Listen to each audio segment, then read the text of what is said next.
যুদ্ধের দিনে ঘোষণা হয়ে গেল কুতিলা মুহাম্মদ, মুহাম্মদ নিহত হয়েছে, মারা গিয়েছে। আওয়াজ শোনার পরে একজন মহিলা পাগলের মতো দৌড়াতেছে। লোকেরা বলেন, ওগো মহিলা, দৌড়ায় তুমি যাও কোথায়? মহিলা বলে, উহুদের দিকে যেতেছি। লোকেরা বলে, এ মহিলা, তোমার উহুদে গিয়ে কোনো লাভ হবে না।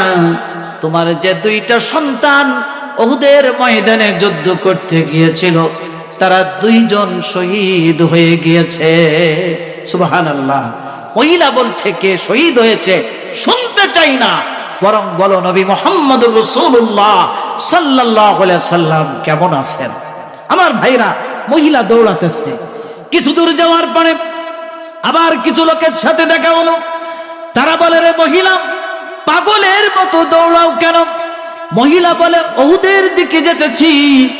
ওই লোকেরা বলে, উহুদে গিয়ে তোমার কোনো লাভ নাই।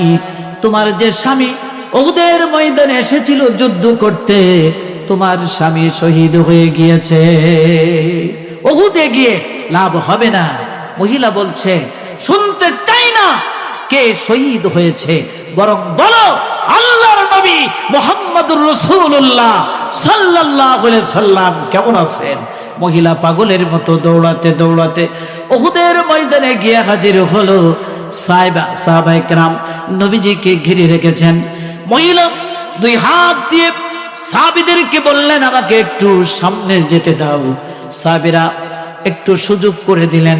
মহিলা দেখেন আল্লাহর নবীর শরীর রক্তে লাল হয়ে গেছে, নবীজি জীবিত আছেন। মহিলা বলছে, ওগো নবীজি, আমার দুইটা সন্তান শহীদ হয়ে গিয়েছে, আমার স্বামী শহীদ হয়ে গিয়েছে, সেই জন্য আমার মনে কোনো দুঃখ নাই। ইয়া রাসূলুল্লাহ, আপনি যে জীবিত রয়েছেন এটাই হচ্ছে আমার জীবনের চরম সান্ত্বনা। বলুন সুবহানাল্লাহ। এভাবে সাহাবাদের মতো আমরা যদি নবীকে ভালোবাসতে পারি, তাহলে আমাদের ভাগ্য ভালো হয়ে যাবে। ঠিক কিনা বলুন, জোরে বলুন, ঠিক কিনা?